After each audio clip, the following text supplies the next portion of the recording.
You are paid by taxpayer dollars. Do you understand that? And you think you get to walk around treating the taxpayer however you want. You came in late on that battle.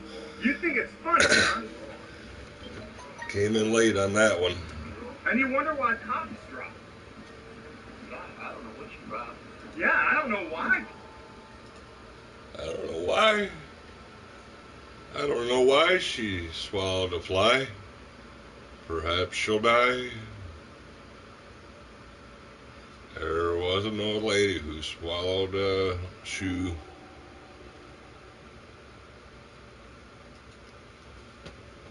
Or lived in a shoe. No, she swallowed a shoe. What? Big poo?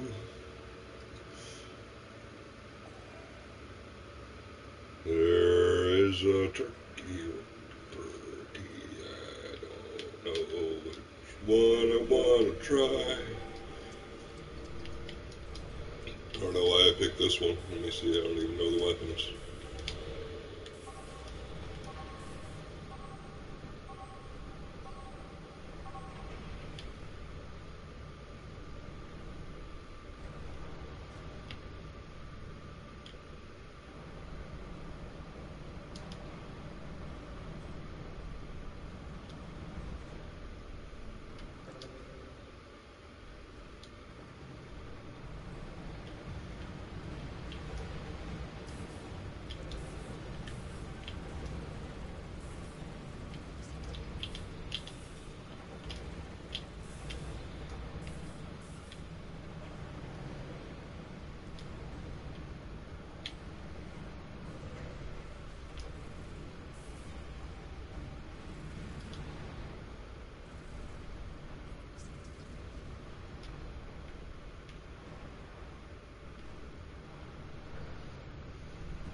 I don't think I like that one too much. I don't think I like that one too much.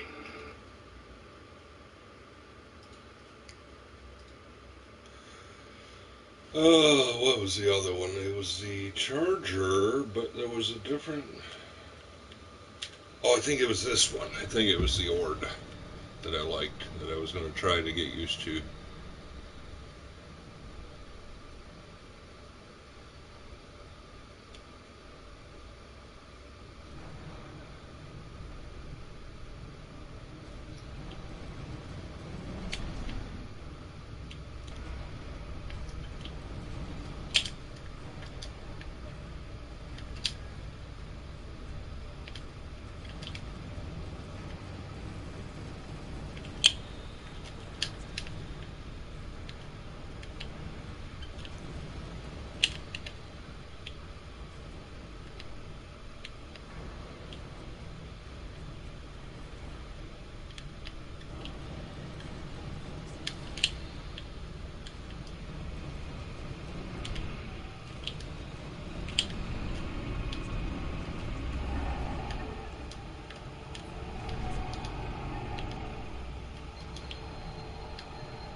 good at this one.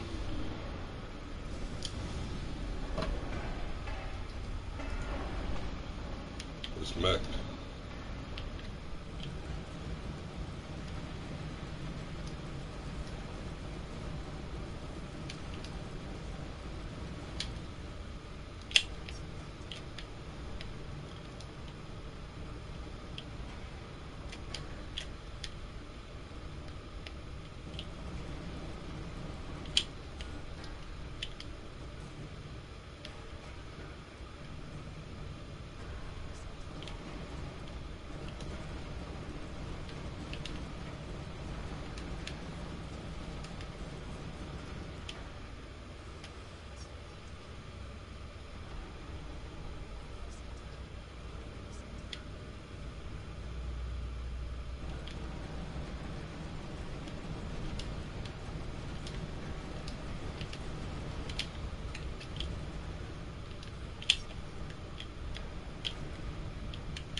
Oh, this guy's fun, man. I like this mech. It kind of hurts my wrist, but it's fun. And the labor unions and organizations that are pulling Where's that guy? Which way? It was the ORD, right? ORD. ORD. That guy's good. I need to take him to the garage.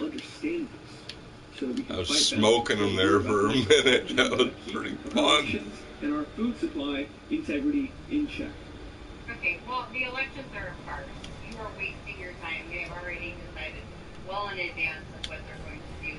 It's just an illusion that you have a locus of control with regards to having you do. Now, the only thing that you have a measure of control over in this world and in this life is getting into Jesus.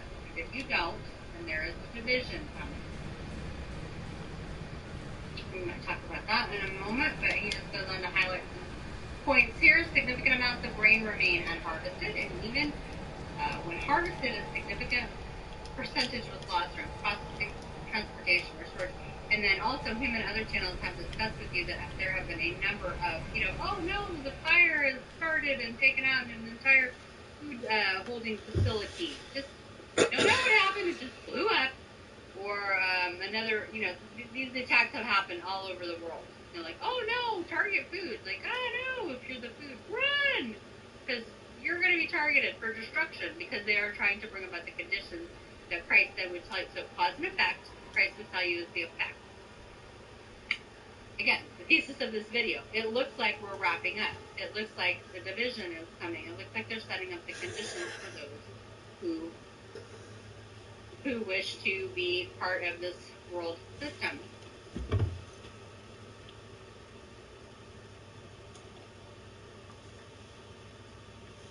And and there's all kinds of people that have been working on this goal, talking about this, figuring out how to do Oh, I was going to take it into the garage, wasn't I? Chain supply for a long time, written white papers on it, written, different briefings and things like that. So they have studied it, and so this whole thing is just a manufactured I had to put my deception, race like your on. Lord said. That was hurting. Exactly like your Lord said. And now we're sitting here watching this commotion. And it's getting more violent. And it's getting weirder. Oh, it is. And what will happen when the world doesn't have to? Did you ever wonder when you read Revelation, what in the heck happened? That there'd be a global famine? Like, did you ever wonder? And I bet you never, I didn't either. I bet you never said, you know what, it's going to be some nations at the top that just pull all these triggers and destroy the food supply. We probably just thought that it was God. It was God doing it all over the world. It's not God.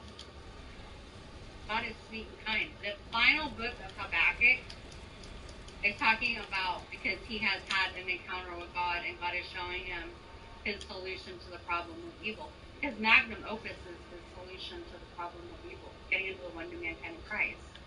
And he will just fix the earth with his fixed people. Well, Habakkuk is drinking this in, right? And he's explaining that when there's no fruit on the vine, when everything has been taken, when nothing is growing, when it is absolute chaos, that Christ is the Lord. And he doesn't know. Those are my words. It's my paraphrase. Because he doesn't know about the Messiah yet, Habakkuk. But he knows the Messiah will be coming. Let's just go to Habakkuk 3 really quick.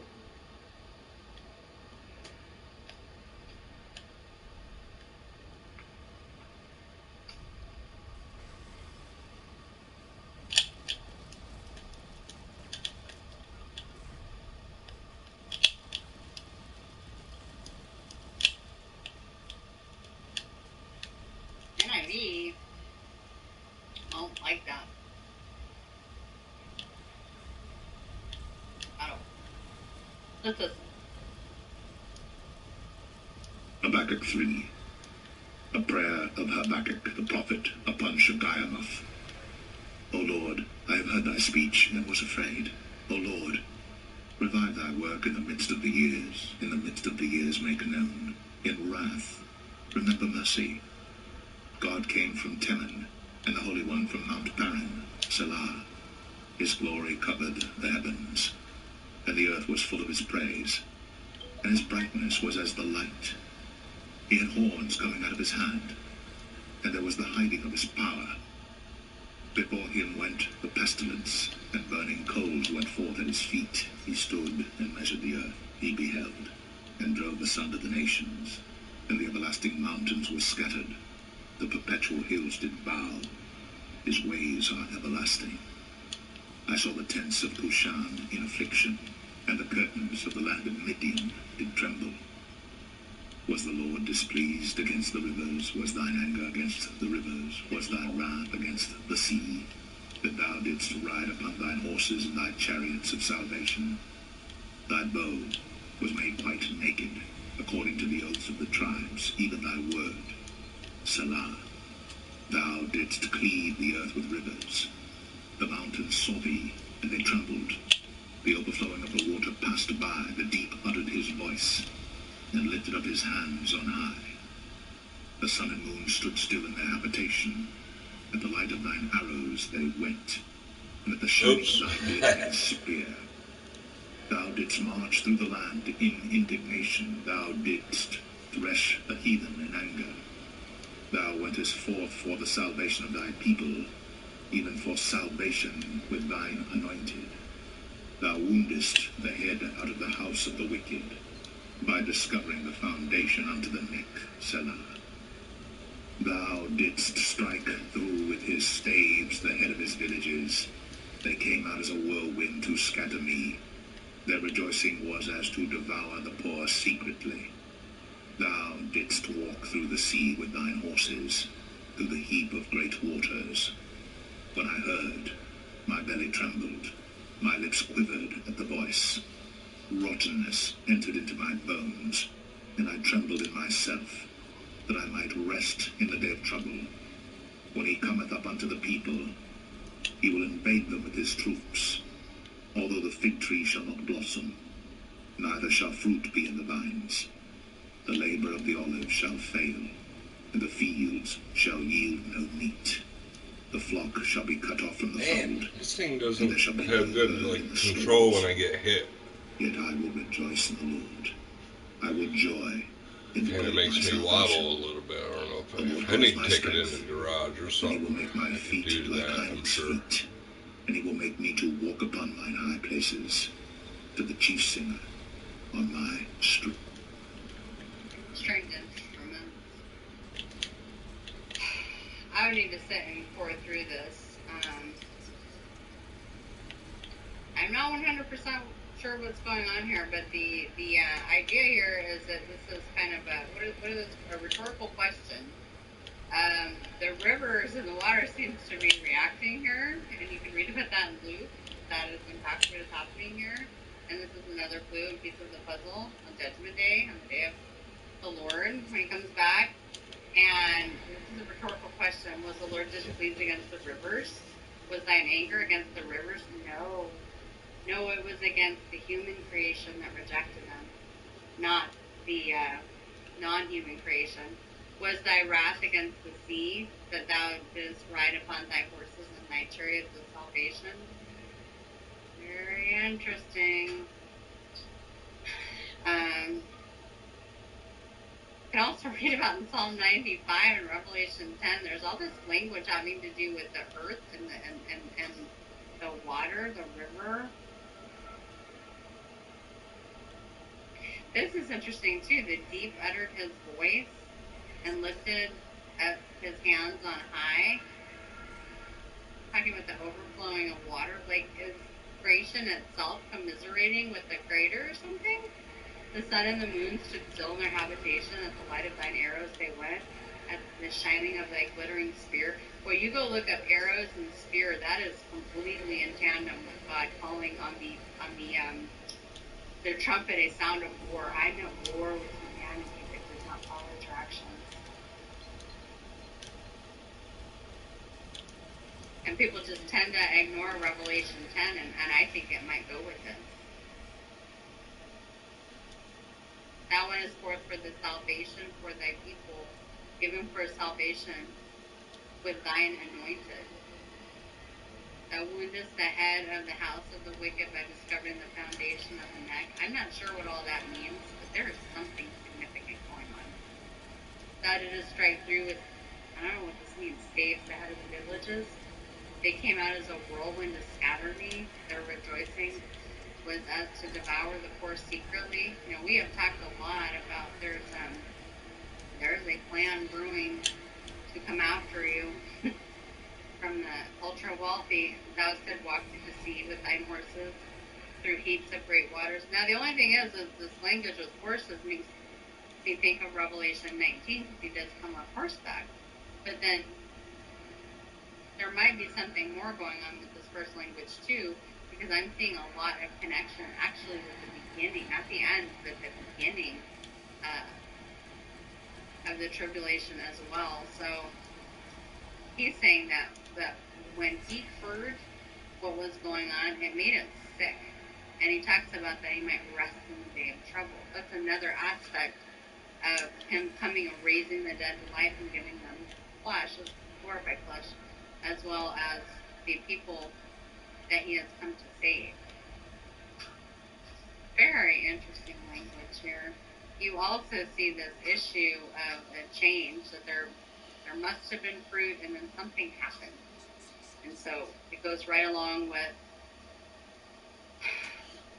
something happened to the food source. And that's part of what this video is talking about. And I'll give you links so that you can check out the rest of Christian's video. That was good. People to make me walk on high places. That is very much in keeping with this coming salvation. I didn't do that good. Look here. I didn't do horrible, but I didn't do that good. In Matthew 25. The whole theme of all of what's going on in 25 is division. Division, division, division between the fake and the real. And God can tell which is which. He's not. Yeah, I died a lot of most times. intelligent. I'm not used to this mech either, Right. so. Oh, and I need to go to the garage. If you just Dang keep it. this in the background, Matthew judgment, 25. judgment and division. Then shall the kingdom of heaven be likened unto 10 virgins, which took their lamps, and went forth to meet the bridegroom. And 5 of them were wise, and 5 were foolish. They that were foolish took their lamps, and took no oil with them. But the wise took oil in their vessels with their lamps. While the bridegroom tarried, they all slumbered and slept. And at midnight there was a cry made, Behold, the bridegroom cometh, go ye out to meet him. Then all those virgins arose, and trimmed their lamps. And the foolish said unto the wise, Give us of your oil, for our lamps are gone out. But the wise answered, saying, Not so, lest there be not enough for us and you. But go ye rather to them that sell, and buy for yourselves. And while they went to buy, the bridegroom came, and they that were ready went in with him to the marriage, and the door was shut. Afterward came also the other virgins, saying, Lord, Lord, open to us. But he answered and said, Verily I say unto you, I know you not. Division. Watch therefore, for ye know neither the day nor the hour wherein the Son of Man cometh. Feast of trumpets. But the kingdom of heaven is as a man traveling into a far country, who called his own servants, and delivered unto them his goods. And unto one he gave 5 talents, to another 2, and to another 1, to every man according to his several ability, and straightway took his journey. Then he that had received the 5 talents went and traded with the same, and made them other 5 talents. And likewise he that had received 2, he also gained other 2. But he that had received 1 went and digged in the earth, and hid his Lord's money. Didn't get born again. After a long time, the Lord of those servants cometh, and reckoneth with them. And so he that had received 5 talents came, and brought other 5 talents, saying, Lord, thou deliverest unto me 5 talents. Behold, I have gained beside them 5 talents more. His Lord said unto him, Well done, thou good and faithful servant. Thou hast been faithful over a few things. I will make thee ruler over many things. Enter thou into the joy of thy Lord. He got born again and helped He others also that too. had received 2 talents came and said, Lord, thou deliverest unto me 2 talents. Behold, I have gained 2 other talents beside them. His Lord said unto him, Well done, good and faithful servant. Thou hast been faithful over a few things. I will make thee ruler over many things. Enter thou into the joy of thy Lord. Then he which had received the 1 talent came and said, Lord, I knew thee that thou art an hard man, reaping where thou hast not sown, and gathering where thou hast not strawed. And I was afraid, and went, and hid thy talent in the earth. Lo, there thou hast that is thine. His Lord answered and said unto him, Thou wicked and slothful servant, Didn't get born thou again. knewest that I reap where I sowed not, and gather where I have not strawed. Thou oughtest therefore to have put my money to the exchangers, and then at my coming I should have received mine own with usury. At least you Take got therefore born the again. talent from him, and give it unto him which hath 10 talents. For unto every one that hath shall be given, and he shall have abundance. But from him that hath not shall be taken away even that which he hath. And cast ye the unprofitable servant into outer darkness. Division. There shall be weeping and gnashing of teeth. Division. When the Son of Man shall come in his glory, and all the holy angels with him, then shall he sit upon the throne of his glory. And before him shall be gathered all nations, and he shall separate them one from another, as the shepherd divideth his sheep from the goats. And he shall set the sheep on his right hand, but the goats on the left.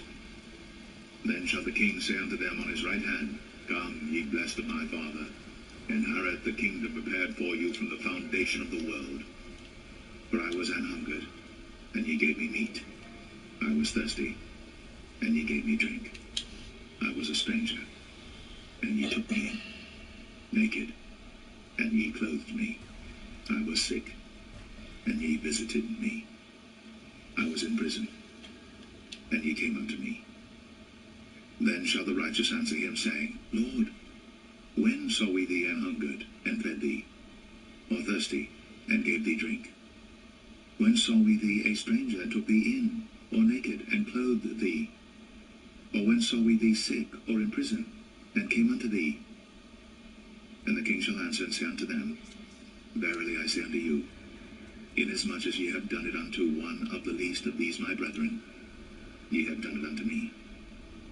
Then shall he say also unto them on the left hand, Depart from me, ye cursed, into everlasting fire, prepared for the devil's angels.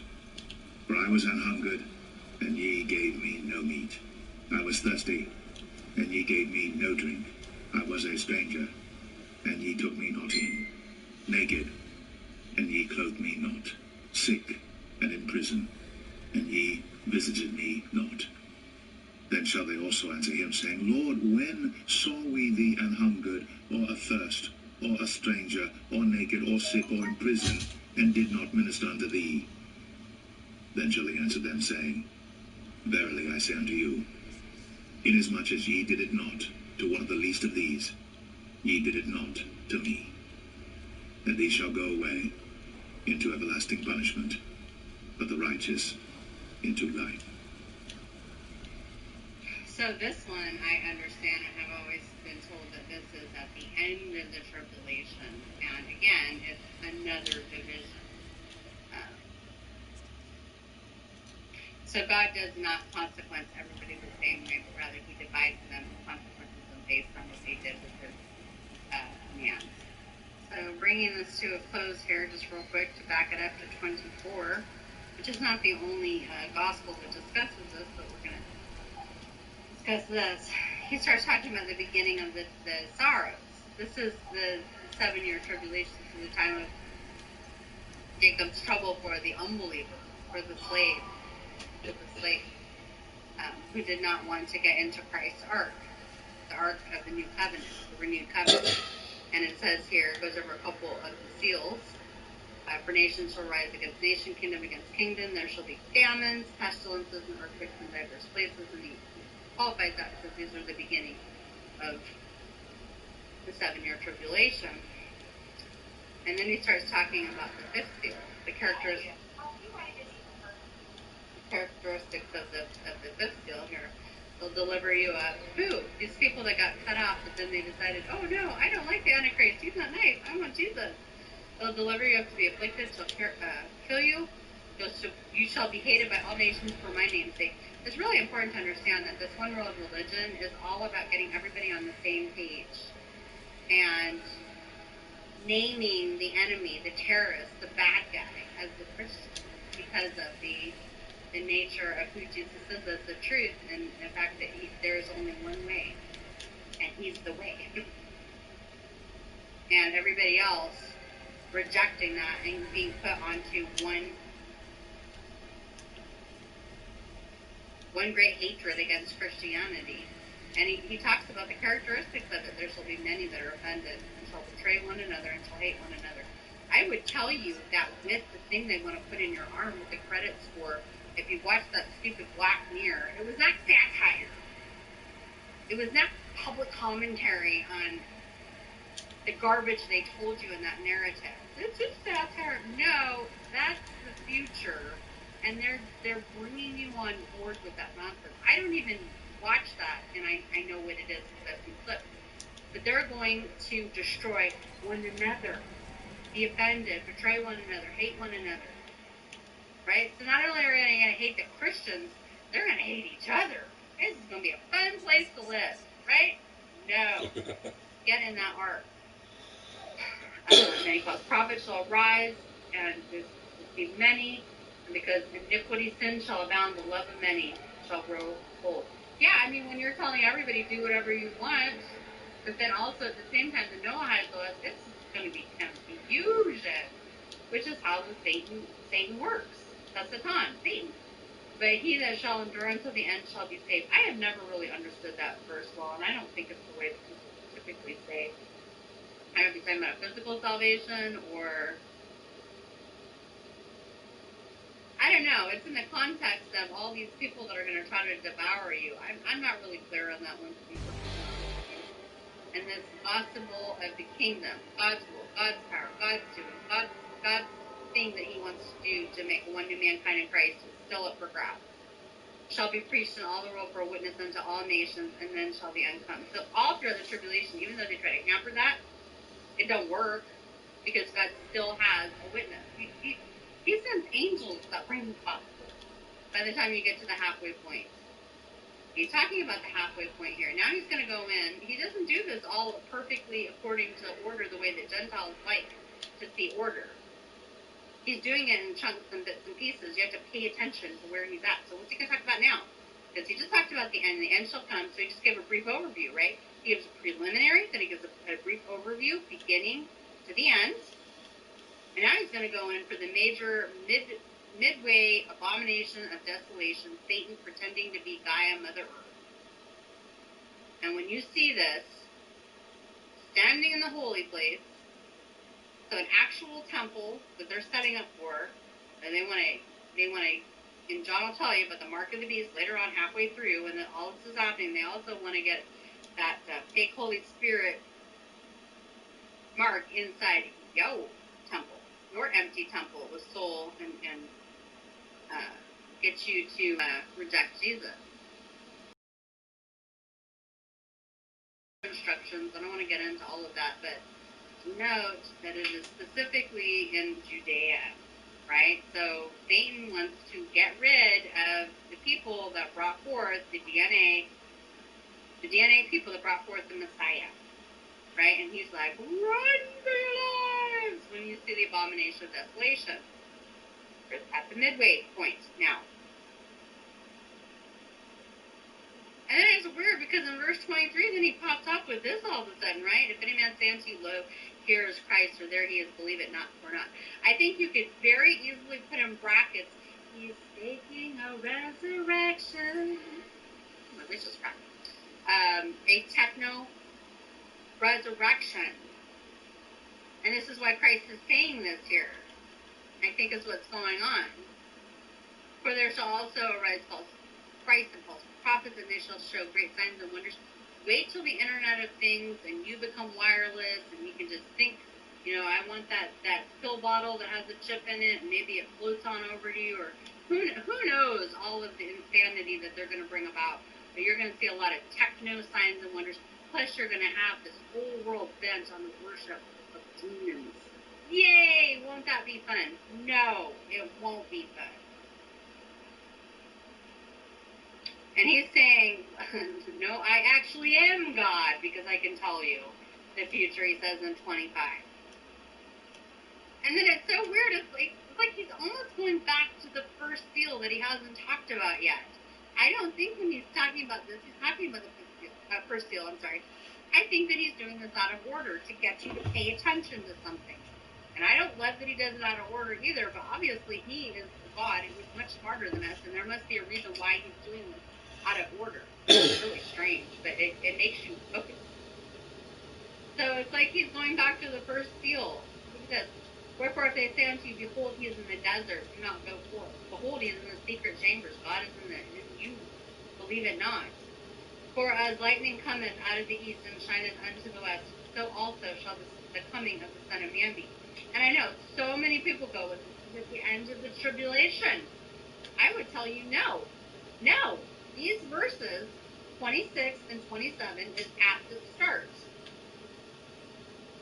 And 28 is, you go get it. Judgment is coming. And I think he's going to pair and contrast the beginning of the tribulation that is coming with, here, look at this. The end of the tribulation that is coming. There are two coming. My mouse is being evil right now. So, if you start paying attention to this phrase, and we're not going to go there today because it's already getting long enough, but this lightning that cometh out of the east and shineth unto the west, so also shall the Son of Man, the coming of the Son of Man be. You can also find more information in Luke 21. And in Luke 21, you have a lot going on in that too.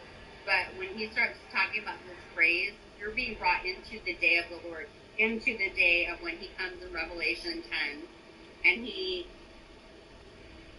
checks in with the Father before he does anything, but he has the register of the names of the new creation in Christ, and he's going to redeem them. He's going to glorify them. That's what's going on there. And so don't just go by what Matthew says. but check in with Luke. Luke has some more information for you. And then where the carcass is, there the eagles will be also. Judgment. This is judgment language when you go to check out Job and Proverbs.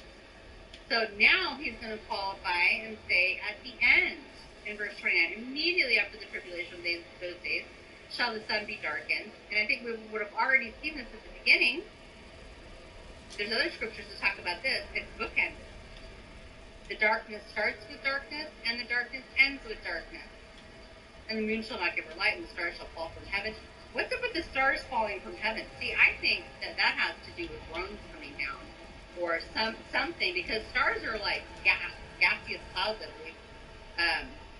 that are set. They don't move. And the powers of heaven shall be shaken. I think that this is happening again.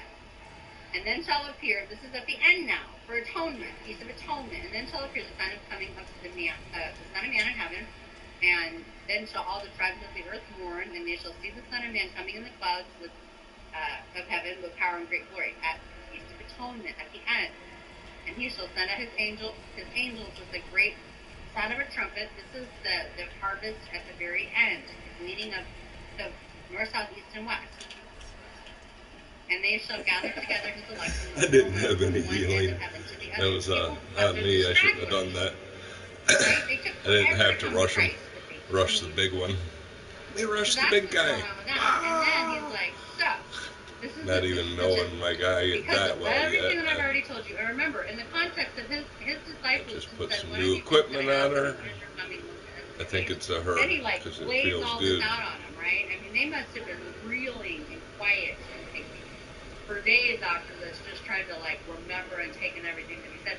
Plus, at the time, they didn't have the Holy Spirit in them yet. You and I do now, and so we can understand this stuff better. And so I think this is kind of one of the situations there in verse 32 where he's like, so, in light of all of that, this deception that's coming, there's this other thing that you need to be aware of. And you're watching it. You're watching it right now. I learned a parable of a fig tree. You know who that is. It's an owl. When his branch is yet tender. That is interesting that he uses that pronoun there. I'll have to look and see if that pronoun is used in the other. It's used in all three of the synoptic gospels. It's not John. Is tender and putting forth leaves. You know summer is near. Summer is like the summer of affliction, summer of judgment. Like you go, yay! So likewise, when you see all these things, know that it is near, even at the doors. What is near? This rival kingdom, this new world order, this thing that you're watching set up, this thing that wants to get inside of you. Here, put your little arm out. I have something special to put in it. And then later, here, let me have the top of your head. I have something special to put in it. Then, here, let me have your forehead or your hand. I have something really special to put in it. No! So likewise, when you see all these things, know that it is near, even at the doors.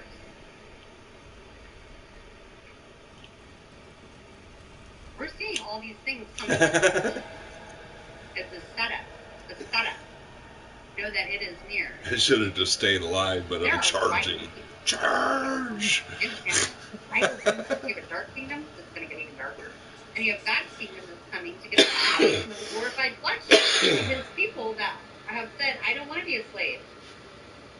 I want to be in you. I like you. I want you. I want to marry you. I want to be with you.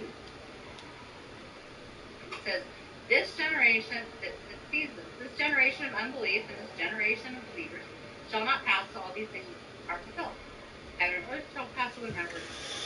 And this is where he goes into his feast day. The Gentiles don't, for the most part, get, because they keep trying to understand it according to their worldview and their nation and their understanding, and not according to Jesus the day. But of that day and hour no man knoweth. That is the trigger point where everybody listening to this would be like, oh, a wedding. Oh, a wedding. It's a wedding. Does it sound familiar? Are you going to be getting married to Christ? Did Christ get married to anybody else when he was here on earth? No. Is he going to get married to someone? Yes. On the day when I get married, I'm coming to get you the people I'm going to marry. In other words. And my father has the honor of saying, now, we're going to deploy the plan that we came up with. Do you seriously think that God in human flesh doesn't know something? Again, read the book of John. It affirms that Jesus knows all things. And then he talks about division. For as in the days of Noah, so shall also the Son of Man be. Rival kingdoms. A division is coming. Do you understand what I'm saying? For as in the days before the flood, they were eating and drinking and marrying and blah, blah, blah, partying, all this stuff until the day that Noah entered the ark. You and I have entered the ark in that we have become part of the new creation in Christ. Jesus is our ark. The renewed covenant is our ark. You understand? And they knew not until the flood came and took them all away. This has to be talking about the Feast of Trumpets in the beginning of it, because they're not going to be partying in the 21 judgments and having a good time in the tribulation. It's going to be death, death, death, death, judgment, death, judgment, death. They're not going to be taking the mark of the beast, breaking out in sores and being like, hey, baby, you want to get married now? You have to understand and go by Jesus' timing, and he's not telling it in order. Whereas in the day before the flood, they were eating, drinking, marrying, giving in marriage until the day that Noah entered the ark. There's a division coming. And they knew not until the flood came and took them all away into death. Into death. So also shall the coming of the Son of Man be. Division, division, division, division, division. It goes on to give you 3 examples of division, friends. There shall be 2 in the field, one shall be taken and the other left. When they had Feast of Trumpets, if you were out in the field and they blew the shofar and you didn't come, guess what? You got left out in the field. That's where this is coming from. 2 women will be grinding the mill, one shall be taken and the other left. If you're taken, you're taken to the wedding. If you're left for the kingdom of darkness and the coming murder. Yay, that'll be so fun. No, it won't. Watch, therefore. Watch for what? Watch for the feast days and watch for your inheritance. For you do not know what hour your Lord doth come. Okay, this in the English sucks. I'm sorry, it just does. If you look in the Greek, it says that you fail to appreciate. When you look at the Greek word, he's saying there are some who don't understand because you don't understand how he's doing this with the feast. Is what you can get out of it. This is a bad translation. This is a copy of the Bible. It's a bad translation. For you do not appreciate what hour your Lord doth come. But know this, that if the good man of the house had known in what watch the thief would come, he would have watched. He's detailing now how when people fail to understand his feast and they don't get born again, they don't understand when the thief is coming. Let's just say husband is unsaved and wife is saved. He's doing the very thing that Christ, he's neglecting the thing that Christ said not to neglect. And his wife is going to get snatched away. Why? To get married to Christ. Probably the parent covers the children. I don't know exactly how that works. But if he's not born again, he ain't going. So there's a judgment being dealt with here? Yeah, correct. And I'm not angry, I'm just intense. He would have watched, and he would not have suffered. Look at this. Suffered his house to be broken up. Division, division, division. Therefore, you also be ready. In the Greek, it's like the things that you should have done in order for this need to have happened. And you go back to your core doctrine of the magnum opus of what God was doing, making one new mankind in Christ. Your justification, your sanctification. Why? Because he's coming to glorify you. For in such an hour as you fail to appreciate, that word is used here again, the Son of Man cometh. Who then is the faithful and wise servant whom the Lord hath made ruler over his house to give meat in due season? I think that's spiritual meat. I think we talked about that before. I looked into that. Blessed is the servant whom his Lord, when he comes, finds him doing so. Teaching the Bible. Showing rebirth. Directing people to the magnum opus. Get born again. Be ready. Pay attention. Verily I say unto you that I'll make him ruler over all his goods. And if the servant, and by servant, just think his creation, shall say in his heart, my Lord delayeth his coming, and he shall begin to smite his other servants, eat and drink and, be naughty. The Lord of that servant, the Creator, will come into that creation in this day of judgment, in this day of division, in a day when He's not looking for him. You know why He's not looking for him? Because He don't believe Him. Because He's not born again. Because He doesn't have life. Because He's not a child of the light. He's not listening. And in an hour that He is not aware, kindly, not aware, doesn't get it, doesn't appreciate it, doesn't understand it, what's going to happen? You're going to cut Him asunder and appoint Him His portion with the hypocrite. And there shall be weeping and gnashing of teeth, regret, sorrow, pain, actual tears, gnashing of teeth, pain, suffering. Why are they going to cut Him in half? Guillotines. Guillotines is why they're going to cut Him in half. Because He's a fake Christian, or He's just an unbeliever that didn't get it. There's a division and judgment. Instead of getting into Christ's ark of salvation, they got into the world solution, which is Babylon and a bad idea.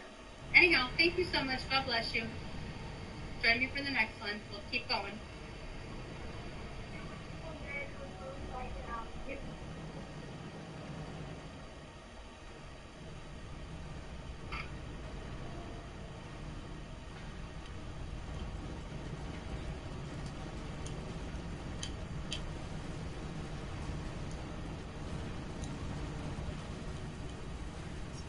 Wrong moon, but that's okay. Wake up deep in the night.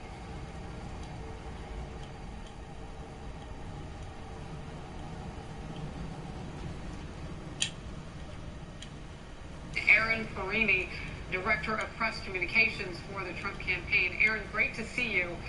It has been a busy last couple of days. We've seen things shape up before the DNC with the nominating process now a whole ticket, a running mate for Joe Biden. I first just want to get your initial reaction. Well, I'm actually here in Wisconsin, unlike the radical Biden-Harris ticket, and I can tell you this is a state that's firmly on President Trump's side. Why? Because you look at the Biden-Harris ticket and you talk about...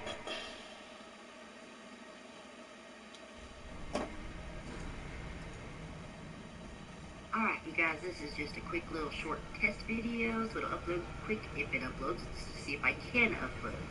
This is me looking east. This is me looking north. Say hi, Sadie. And then we're going to go over here out of these trees and look south. My tomato plant's not doing so hot. The grasshoppers are killing me. This is looking west.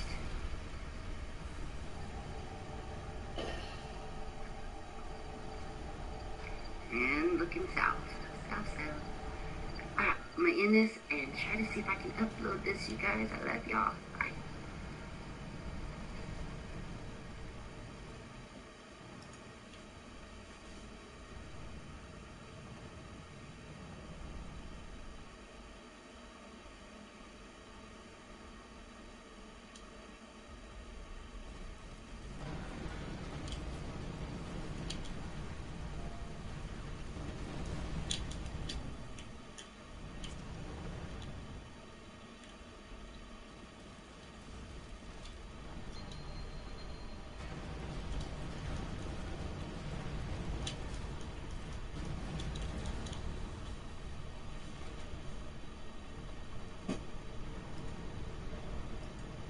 Not doing that good. Think I need to try harder.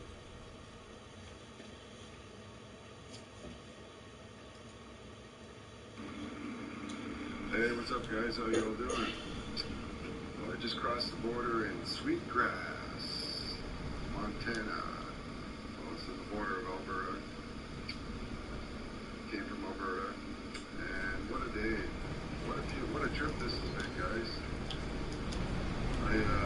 Well, on the way up here, my wiper motors, the washer stopped working. Check engine light, had some regeneration electrical problems. And then I parked last night, woke up to a flat drive tire. Yeah, lots of fun. And yeah, so I had to get that repaired. Then I just crossed the border. I didn't have a proper invoice, so I got a bit of a hassle at the border.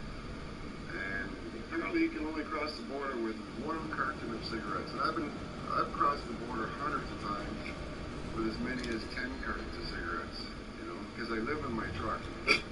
So, you know, my home is like 1,000 miles away from where my truck yard is. So I'm only home maybe once or twice a month. So, you know, I stock up on smokes and whatever I need.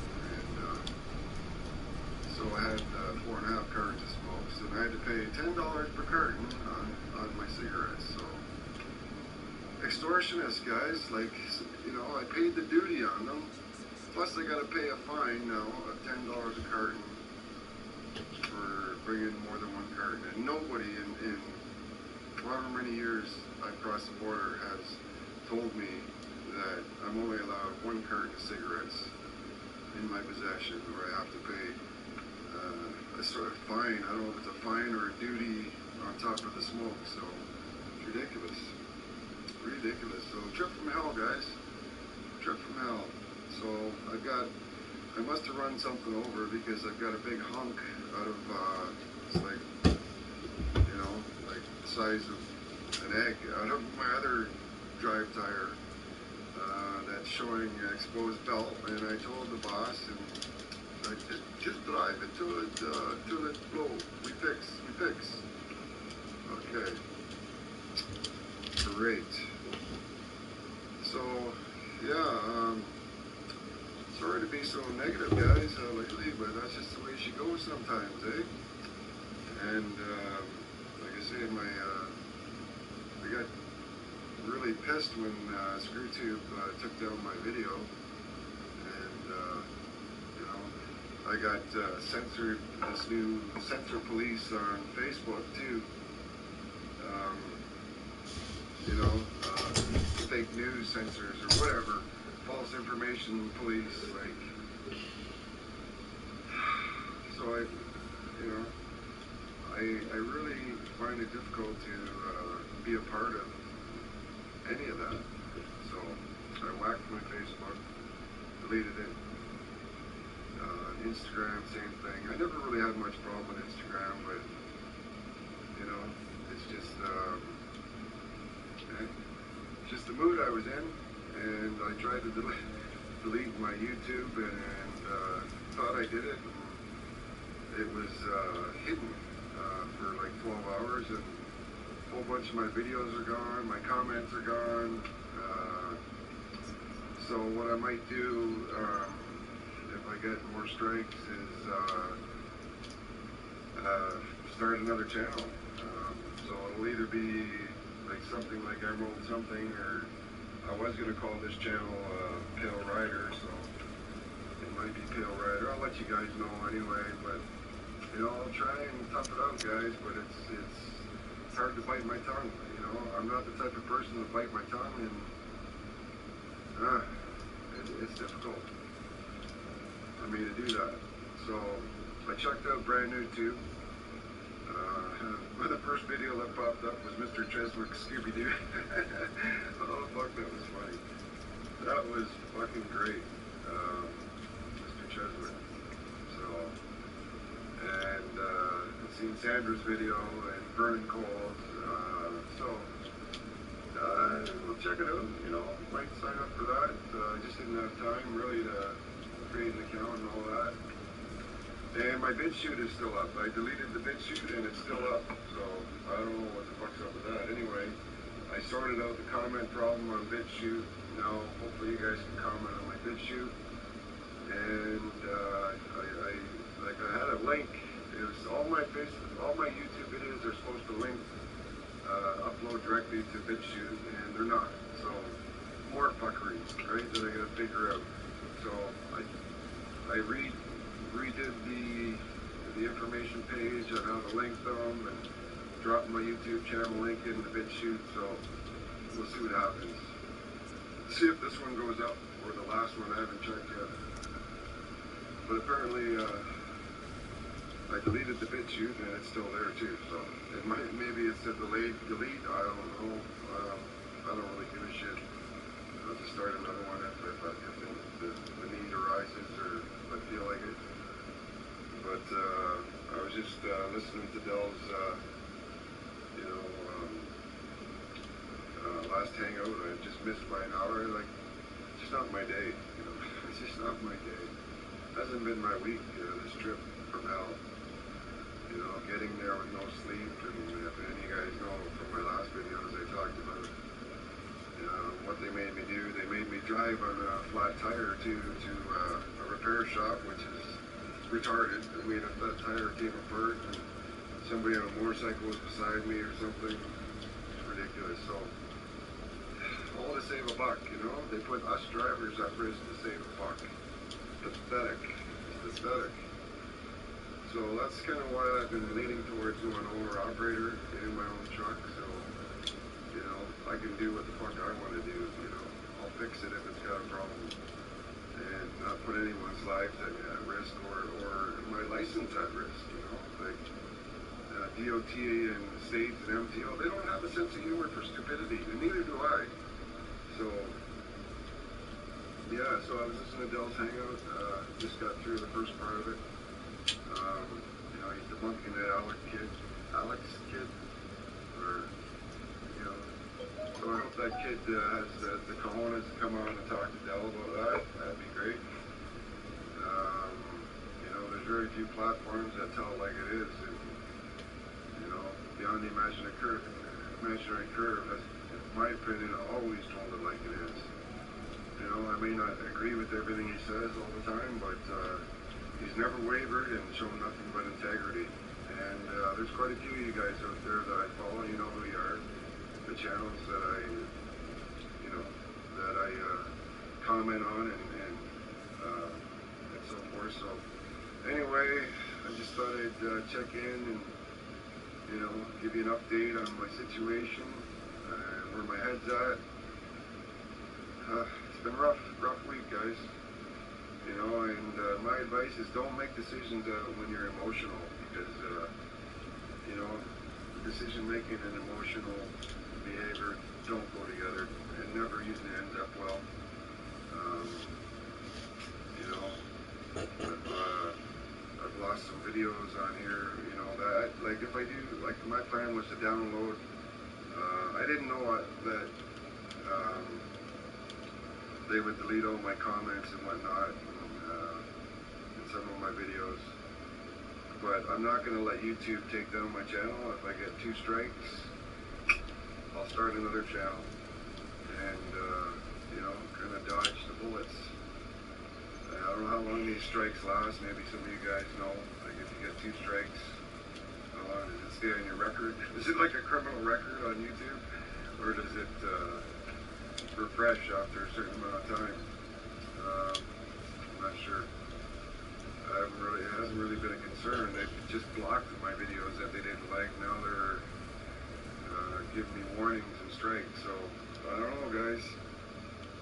Yeah, the heat is on. Anyway, take care. Have a great day, great evening, morning, afternoon, wherever you're at in the world. Take care.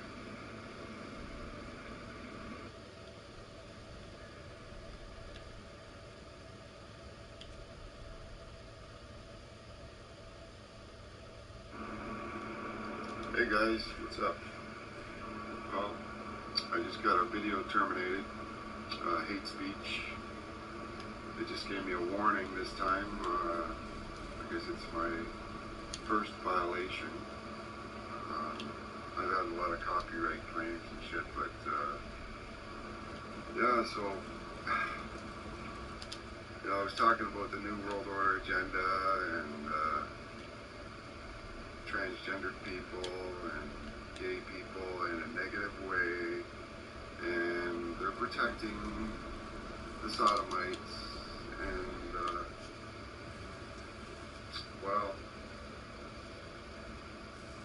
I don't know. They tried to delete my channel. I couldn't even delete my channel.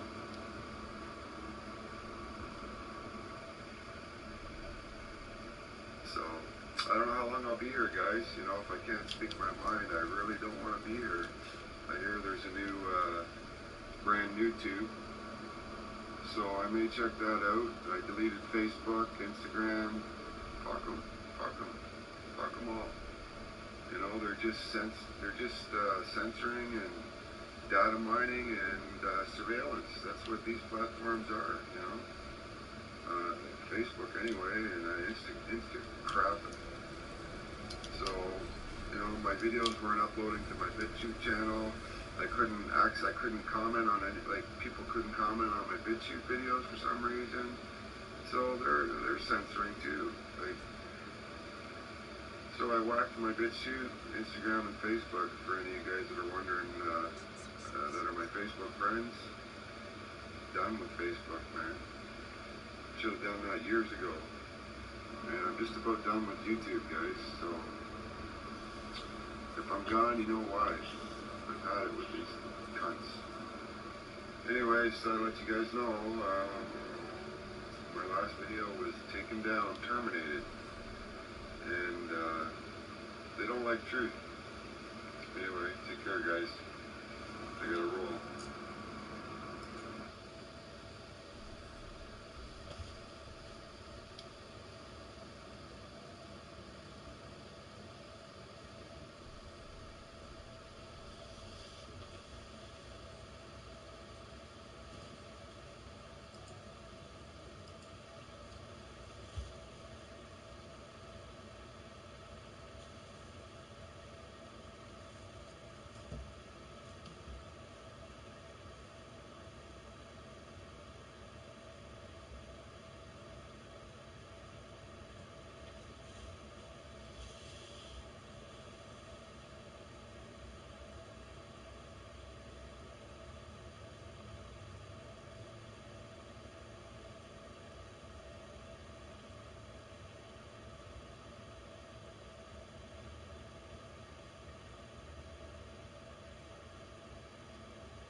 Oh, that's funny.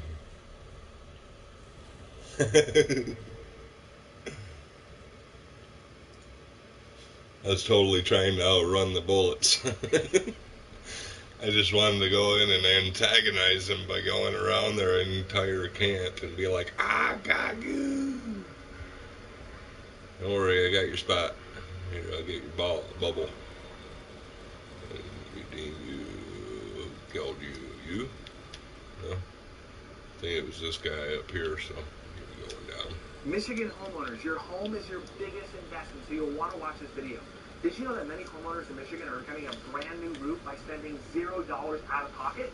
Sound too good to be true? It's not. You knew that Trump increased annual spending to HBCUs, and you still called him a racist. Yes.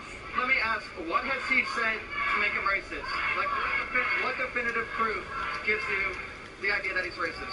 People don't have to explicitly say I am racist for you to know that they're racist. Do you want me to find stuff to back it up? Because, like, I just don't know it off the top of my head.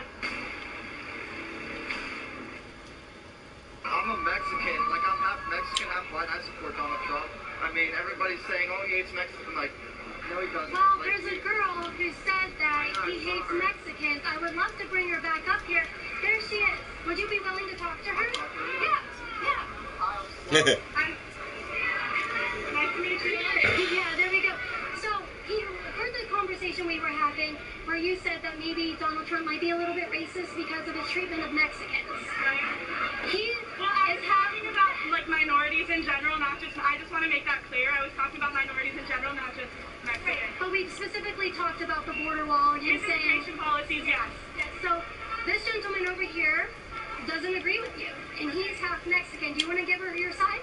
I think it's ridiculous to say, like, just like all cops are bad, obviously not all cops are bad, saying all criminals are black, or not all criminals are black, saying that all Mexicans are bad, like, they're not, like, that's not what he believes, because everybody's side is guilty of pulling everybody into one group and generalizing and saying all these people are bad, all this, but everybody knows that's not what you mean. Like, whenever, like, people on the left say all cops are bad, do they mean it?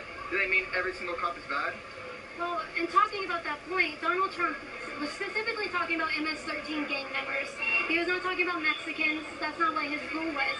Do you believe in that too? That he was talking about the gang members? I don't know if you watched that clip.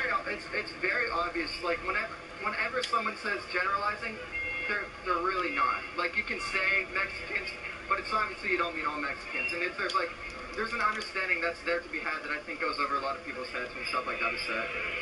I think, though, too, you must acknowledge that, like, as you're I'm assuming, are you half Mexican and half white?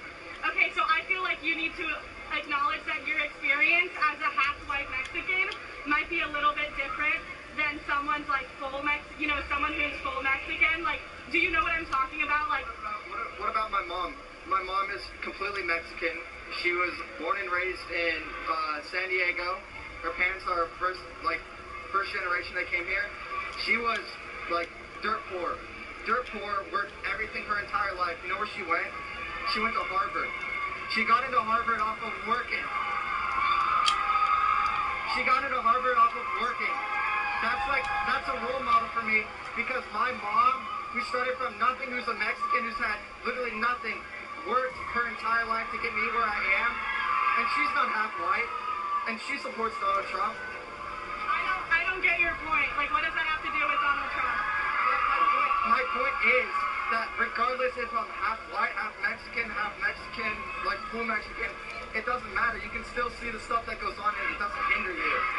I still don't get, like, how that portrays to you not thinking Trump is racist. The point is, and hopefully I can help bridge the gap here, the point that he's saying is, you said that his experience isn't the same as a Mexican, a full-blooded Mexican, because he's half white. He just told you his mom is full Mexican, a first-generation immigrant. She came here poor.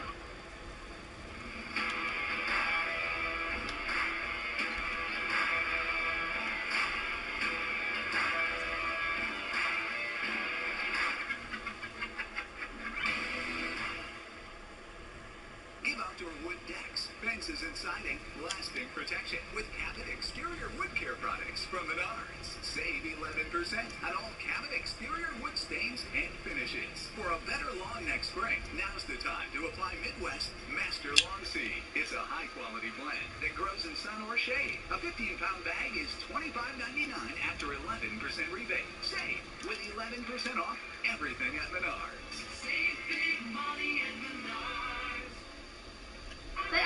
Stop me if I'm wrong, but I'm going off of what you said. Poor, had nothing. She came here as an immigrant. She went to Harvard. She worked her ass off and went to Harvard. Her being brown didn't stop her. Is that what you're trying to say? There's an American dream that's meant to be had. No, I completely understand. Like, my parents are 100% Puerto Rican. They came here and they built their own lives. Like, I completely get what you're saying. But I don't think that just because your mom had a good experience with her immigration, like bless her, like, I'm happy that she had a good experience and she was able to give you the life that you have. You go to UCF, that's amazing. I do think, however, that, like, that has nothing to do with whether or not Trump is racist. Like, the fact that your mom had a good life, that doesn't mean that Trump isn't racist. Let me ask, what has he said to make him racist? Like, what definitive proof gives you the idea that he's racist? People don't have to explicitly say I am racist for you to know that they're racist. Okay, but what has he done? conversation, the way he talks about Mexicans, the way he talks about black people at these protests, the way he talks about Hispanic people, the way he talks about women, I just personally do not think it's okay. And if you want me to, like, get it out, like, do you want me to, like, get quotes out? I want you. No, if you think someone's racist, you should be able to back that up and say, that's what I was about to say. Here's the thing. I think it's 100% okay. You're being rude then. If you think he's racist, that's 100% okay. Like, I can think you're a racist, and that's fine. But I'm not going to go out there and blast you as a racist and try to, like, just spread these opinions, basically. I mean, there's no room for that to be had on both sides. So. I'm not allowed to spread my opinion. That's, like, the whole point of it. I didn't say that. I said you're not allowed to basically slander him and call him a racist when, like, that's just your opinion that he's a racist. If you can back it up. Do you want me to find stuff to back it up? Because, like, I just don't know it off the top of my head, but I'll find it if you want me to. If you don't know it off the top of your head, why are you calling him a racist? Why would I know specific quotes off the top of my head? Because if you're going to call someone a racist... Quotes from, like, all of his speeches off the top of your head? I don't call him a racist. Do you? Give me some right now. I don't call him a racist, though. You are making that accusation that he's a racist. Back it up. By that logic, if you're saying he's not a racist, like, give me to back up why he's not a racist. You're making... Joe Biden's a racist? What? You think Joe Biden's racist? I don't think that this is about Joe Biden right now. When Joe Biden said, like, what did he say? Something about all these, like, poor kids being just as bright as... What did he say?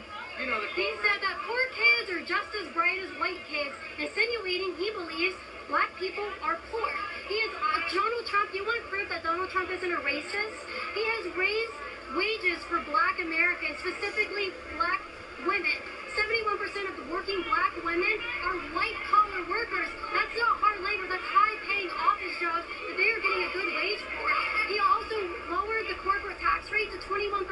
Under President Obama and Joe Biden, it was double that, and that helps all communities, including black people. He also increased annual funding to historically black colleges and universities by 25%, $250 million more annually to black colleges. If he were a racist, why would he do that? I don't think that the conversation about whether or not Trump is racist should involve other candidates and other things. I think that I understand why you're here. It's just, you know, Biden versus Trump, who's better. But I personally don't completely endorse Joe Biden and think that he's the best candidate for the job. But, you know, personally, but I don't think that in the conversation with, oh, this person's a racist, it shouldn't be, well, this person's also racist. Or this person, which is a little bit, you have to admit, it's a little, well, that is what you said. No, we did not say Joe Biden is also racist. So here's the thing. Me bringing Joe Biden into it is you. You said you want quotes from Trump's speech. I brought up a Joe Biden quote that seems clearly racist, but I'm not calling him a racist. Add classic style to your bathroom with Magic Woods vanities from Menards. Magic Woods offers a great combination of style and quality. Right now, they're all 11% off. Remove unwanted moisture with Energy Star rated Polonus dehumidifiers. This model removes up to 20 pints of water per day. Only $119.99 after 11% rebate. Save with 11% off everything at Menards. Save big money at Menards. I'm just totally antagonizing these people. Every day. I'm running in and out of combat like a madman. Like,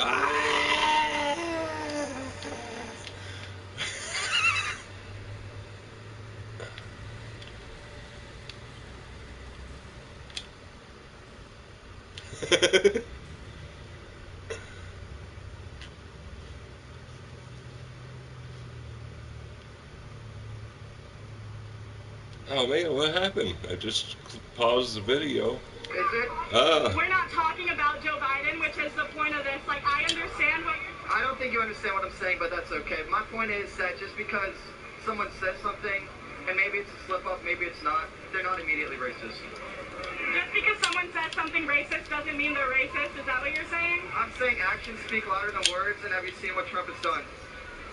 Well, I'm saying actions also speak louder than words. Actions speak louder than words. Have you seen what Trump has done? Have you seen what Trump has done? Have you not also seen how he's spoken about these protests that are about black people? Yeah, we've totally got them demoralized. So loud that we discombobulated. But also, I think that his actions and his words surrounding, like, the Black Lives Matter protests, even the ones that aren't violent, speak very loudly to how he feels about this entire movement. When people were protesting outside of gyms with rifles, with guns, no masks on, he was calling them patriots, he was calling them heroes. But when people are protesting actual issues like the lives of millions of Americans, like, his tone of voice, like, absolutely changes. And you have to admit that. Like, it's not... Okay, everybody who open carried, whenever they protest, did they destroy anything? Did they destroy anything? Were any lives lost? Did anything like that happen with those protests? I think the riots are completely different than the protests. I'm talking about the protests.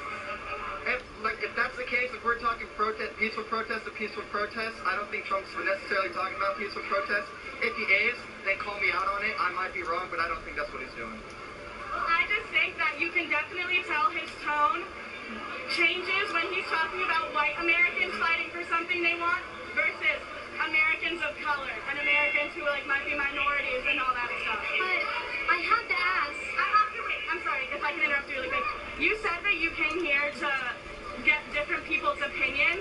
I feel like what you're, and I'm leaving right after this because I'm kind of, like, tired of this conversation, but I think literally what you're doing is trying to get people to say a different opinion than you just so you can attack them and make them think, like, they're wrong, which I don't think is okay. You're not enabling a full discussion. You're speaking, you're throwing your opinion, and you can shake your head and nod like you don't. I'm not enabling a full discussion when these people have been shouting to remove me from campus, shouting you down, shouting a discussion between you two down, but I'm not enabling a full discussion. I thought this was very civil. It was.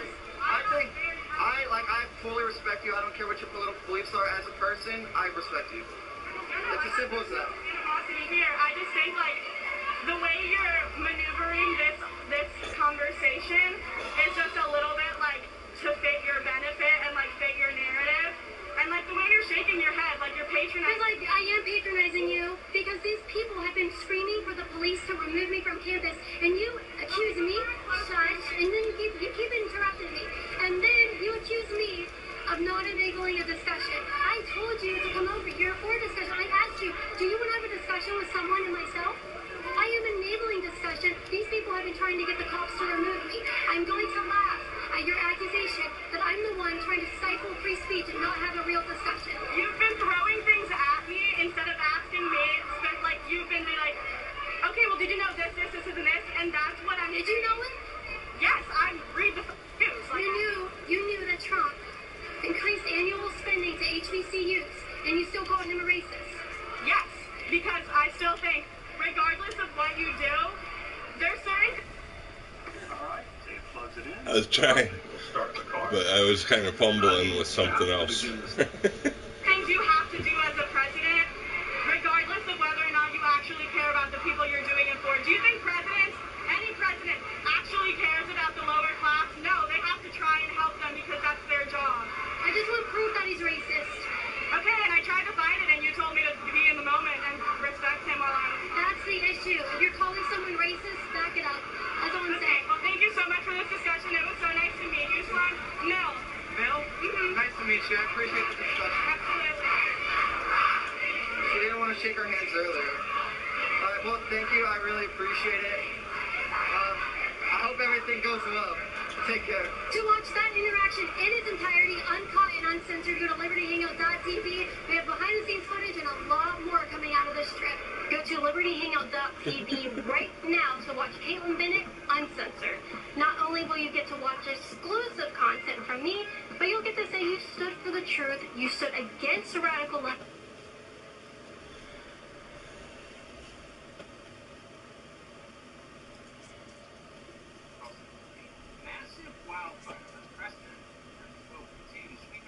Huge portions of the West. In Oregon, 500,000 residents have been forced to evacuate their homes. That's one of every 10 people in the entire state. Dozens are dead, including small children. But the fires still are not close to contained. Watch this report from Fox News' Jeff Paul. Months of tender, dry conditions added to days of high winds and hot temperatures, creating a perfect firestorm across the West. California is one of the hardest hit. with a record-breaking 3 billion acres burned and nearly 4,000 homes and buildings lost so far. A 12-year-old boy and his grandmother are among the latest deaths. The flames are spreading so fast, it really doesn't give people much time to get out. The fire's also taking a toll in Washington state, where more than 100 homes are gone, and a 1-year-old boy died as his family tried to flee the flames. And in Oregon, more than 35 fires are burning, with at least 5 small towns destroyed. Resources across the West are stretched thin. It is awful, and it continues as we speak right now. Walls of flame consuming everything in their path. Homes, thousands, untold numbers of animals, and of course, as we said, human beings too. It is tragedy on a massive scale.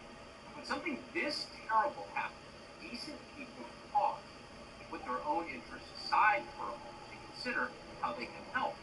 We've seen that kind of selflessness before in this country. This is, remember, the anniversary of 9/11. But there are others for whom altruism is an unknown concept. Self-interest is all they know. These people do not pause. They never do. They relentlessly press forward for any advantage under any circumstance. They see human suffering as a means to increase their personal power. These are the people who turn funerals into political rallies and feel no shame for doing it. As Americans burned to death, people like this swung into action immediately. They went on television with a partisan talking point. Climate change, they said, caused these fires. They didn't explain how exactly that happened. How did climate change do that? They didn't tell us, but they just kept saying it. In the hands of Democratic politicians, climate change is like systemic racism in the sky. You can't see it, but rest assured it's everywhere, and it's deadly. And like systemic racism, it is your fault. The American middle class did it. They caused climate change. They ate too many hamburgers. They drove too many SUVs. They had too many children. A lot of them wear T-shirts to work, didn't finish college, and that causes climate change too. And worst of all, some of them may vote for Donald Trump in November. And if there's anything that absolutely definitively causes climate change, and literally over 100% of scientists agree with this established fact, it is voting for Donald Trump. You might as well start a tire fire in your yard. Joe Biden has checked the science and he agrees with it. Yesterday, the people on Biden's staff who understand the internet tweeted out an image of the wildfires along with this message, quote, "Climate change is already here, and we're witnessing its devastating effects every single day. We have to get President Trump out of the White House," end quote. So once again, by voting for Donald Trump, you are causing climate change that causes devastating fire. You, by your vote, have made hundreds of thousands of Oregonians homeless. You've murdered people. Joe Biden's closest friend in the world, a prominent kite surfer on Martha's Vineyard called Barack Obama, echoed that message with his trademark restraint. Obama declared that your life depends on voting for Joe Biden. Now, hold on a minute, you might ask. Doesn't this very same Barack Obama own a $12 million spread right on the ocean in Massachusetts? At a time when sea levels are rising so fast, we're about to see killer whales in the Rockies. That doesn't make sense. It doesn't seem like Barack Obama could be very concerned about climate change. And by the way, didn't Obama go to law school? When did he become a scientist? Those seem like reasonable questions. On the other hand, lawyers pretending to be scientists are now everywhere in the Democratic Party. Here, for example, is the governor of Washington State, Jay Inslee. Inslee is a proud graduate of Willamette University Law School. He's explaining he's already figured out the cause of the fire. Why? These are conditions that are exacerbated by the changing climate that we are suffering. And I do not believe that we should surrender these subdivisions or these houses to climate change exacerbated fires. We should fight the cause of these fires. So I mismanaged my state, now it's on fire, you're required to give me more power. Right? You see how that works. But as a factual matter, this is a crop. There is not a single scientist on Earth who knows or by how much these fires may have been, quote, exacerbated by warmer temperatures caused by climate change. All we have is conjecture from a handful of scientists and many politicians, none of whom has reached a definitive conclusion. Daniel Swain, for example, is a climate scientist at UCLA, conceded recently that it's, quote, hard to determine whether climate change played a role in sparking the fire. Okay. That's what science is. It's gradual, it's incremental, often it's tentative. We don't say things we don't know for certain. It's the opposite of politics. They have nothing in common. Meanwhile, back in the material world, investigators have determined that the massive El Dorado fire in California, which is nearly 14,000 acres, was caused by people setting off some kind of firework. And then on Wednesday, police announced that a criminal investigation is underway into the massive Alameda fire in Ashland, Oregon, the southern part of the state. The sheriff there said it's too early to say what caused the fire, but he did say human remains were found at the suspected origin of it. So nothing is being ruled out, including arson. As always with these things, the more you know, the more facts, the more details you know, the more complicated it becomes. So serious people, and there are still some, are just beginning to gather evidence to figure out how this started and thinking through how to prevent it going forward. But at the same time, unfortunately, our media are giving voice to deeply unserious people, partisan people, and they're on television, drowning out nuance. Don't worry about the facts, they say, just trust us. The sky is orange over San Francisco because households making 40 grand a year made the mistake of voting Republican. Therefore, you must give us total control of the nation's economy. The Green New Deal is mandatory now. Watch amateur arson detective Nancy Pelosi explain. Mother Earth is angry. She's telling us, whether she's telling us with hurricanes on the Gulf Coast, fires in the West, whatever it is, that the climate crisis is real and has an impact. Mother Nature is angry? When was the last time Nancy Pelosi went outside? Could she identify a single tree? No one asked her, of course. All we know is what she said. Climate change caused it. Of course it is. Because no matter what the natural disaster is, hurricanes, tornadoes, acne, whatever, climate change did it. In other words, you did it.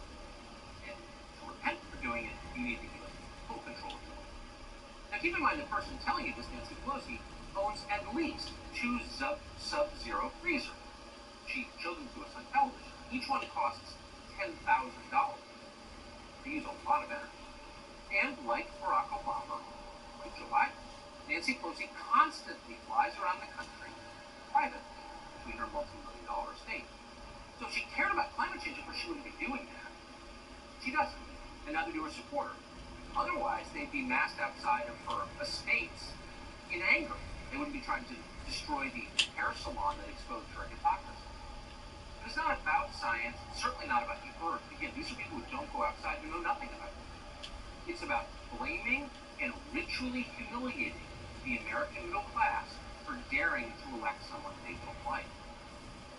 Joe Biden knows the Pennsylvanians who'd be financially ruined by the fracking ban he supports are the same Pennsylvanians who split Pennsylvania red in 2016 for the first time in a generation. Think they're holding a grudge? You bet they are. One of the reasons Joe Biden doesn't go outside, because his handlers won't allow him, is because when he does, he has a tendency to show pure, undisguised contempt for the middle class he supposedly cares so deeply about. In 2019, you'll remember, he openly mocked coal miners. He suggested they just get programming jobs once they're all fired. Watch. I come from a family where, in an area where it's coal mine industry. Anybody could go down 300 to 3,000 feet in the mine, sure help them learn how to program as well. Learn to code! Hilarious. Joe Biden should learn to code. He just posted on how that goes. But there isn't time for that. The world is ending. There's no time to pause and savor the deep layers of hypocrisy here. Stop. We're too busy. We're measuring our lives in minutes now. Last summer, Sandy Cortez did the math on all of this. She's good at math. And she calculated we only have 12 years left to live. The world is going to end in 12 years if we don't address climate change. Like, this is the war. This is our World War II.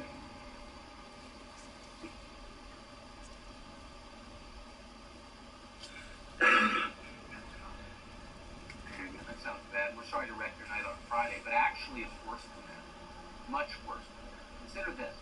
Just 4 months after she gave us that warning, Sandy Cortez tweeted we only have 10 years to cut carbon emissions again. So think about that. We lost 2 years in just 4 months. At that rate, we could literally all be dead unless Joe Biden